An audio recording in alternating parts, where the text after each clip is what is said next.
We economic hitmen really have been the ones responsible for creating this first truly global empire. And we work many different ways.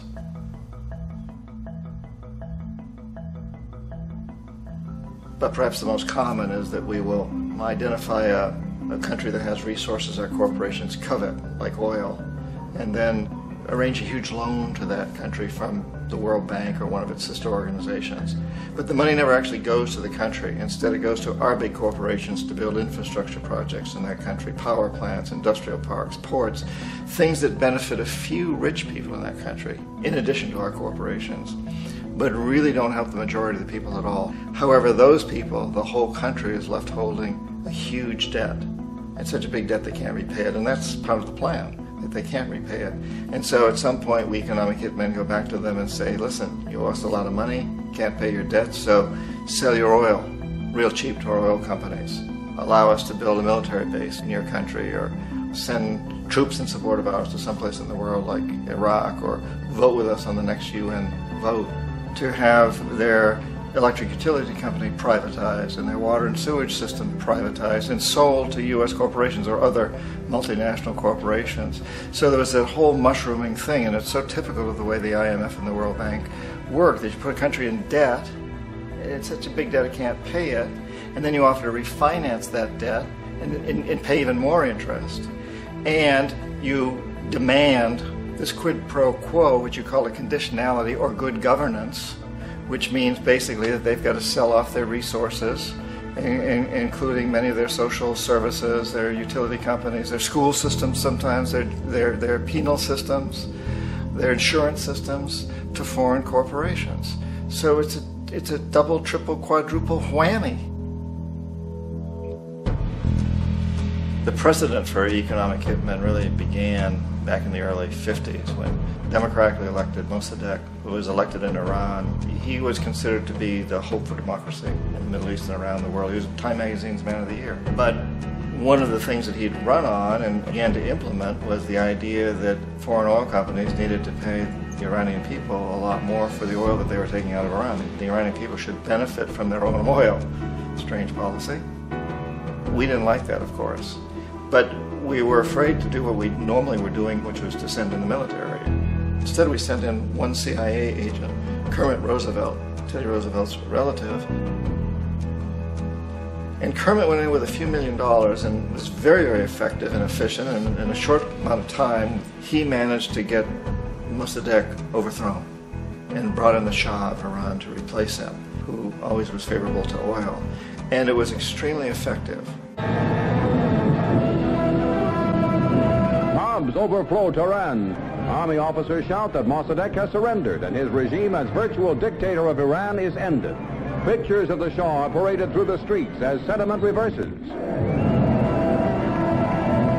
The Shah is welcomed home. So back here in the United States, in Washington, people looked around and said, wow, that was easy and cheap.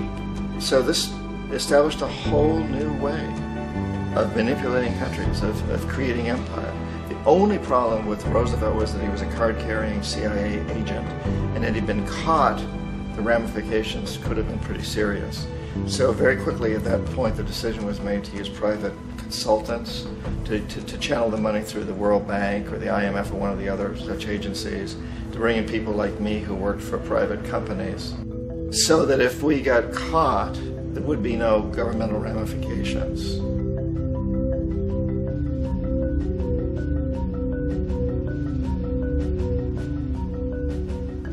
When Arbenz became president of Guatemala, the country was very much under the thumbs of United Fruit Company, the big international corporations. And Arbenz ran on this ticket that says, you know, we want to get the land back to the people. And once he took power, he was implementing policies that would do exactly that, give land rights back to the people. United Fruit didn't like that very much. And so they hired a public relations firm, launched a huge campaign in the United States to convince the United States people, the citizens of the United States, and the press of the United States, and the Congress of the United States, that Arbenz was a Soviet puppet, and that if we allowed him to stay in power, the Soviets would have a foothold in this hemisphere. And that at that point in time was a huge fear on everybody's mind, the Red Terror, the Communist Terror.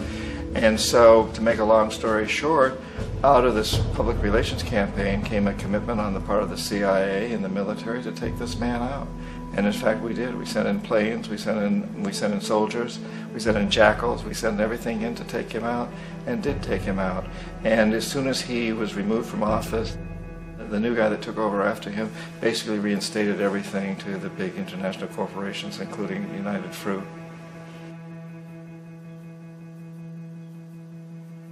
Ecuador for many, many years had been ruled by pro-U.S. dictators, often relatively brutal.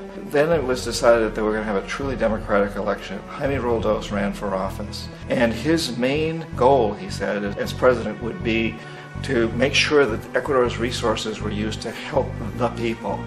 And he won, overwhelming, by more votes than anybody had ever won anything in Ecuador.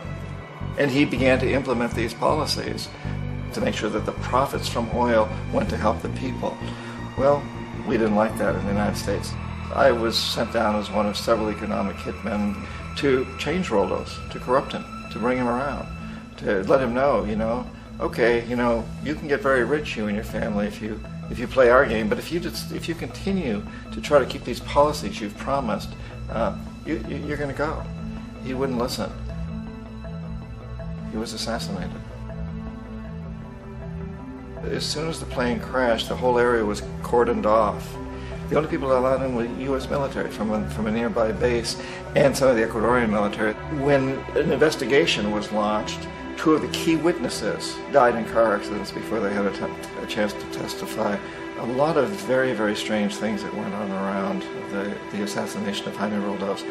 I, like most people who've really looked at this case, have absolutely no doubt that it was an assassination. And of course, in my position as an economic hitman, I was always expecting something to happen to Jaime, whether it be a coup or assassination, I wasn't sure, but that he would be taken down because he was not being corrupted. He would not allow himself to be corrupted the way we wanted to corrupt him.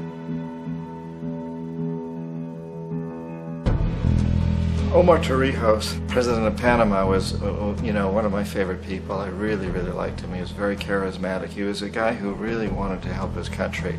And when I tried to bribe him or corrupt him, he said, look, John, he called me Juanito. He said, look, Juanito, I don't need the money. What I really need is for my country to be treated fairly.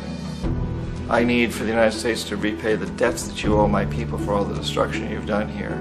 I need to be in a position where I can help other Latin American countries win their independence and be free of this terrible presence from the north that you people are exploiting us so badly. I need to have the Panama Canal back in the hands of the Panamanian people. That's what I want. And so, leave me alone. Don't try to bribe me. It was 1981, and in May, Jaime Roldos was assassinated. And Omar was very aware of this. Torrijos got his family together and he said, I'm probably next, but it's okay because I've done what I came here to do. I've renegotiated the canal. The canal will now be in our hands. He just finished negotiating the treaty with Jimmy Carter. In June of that same year, just a couple of months later, he also went down in an airplane crash, which there's no question was executed by CIA-sponsored jackals. Tremendous amount of evidence that one of Torrijos' security guards handed him at the last moment as he was getting on the plane a tape recorder, a small tape recorder that contained a bomb.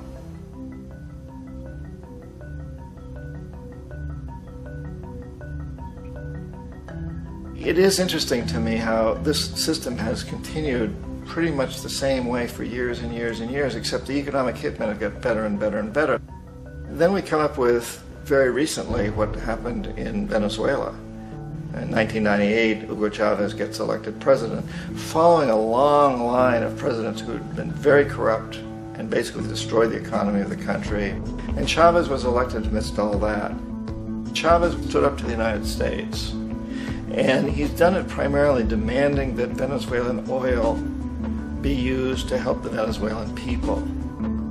Well, we didn't like that in the United States. So in 2002, a coup was staged, which there's no question in my mind, and most other people's minds, that the CIA was behind that coup.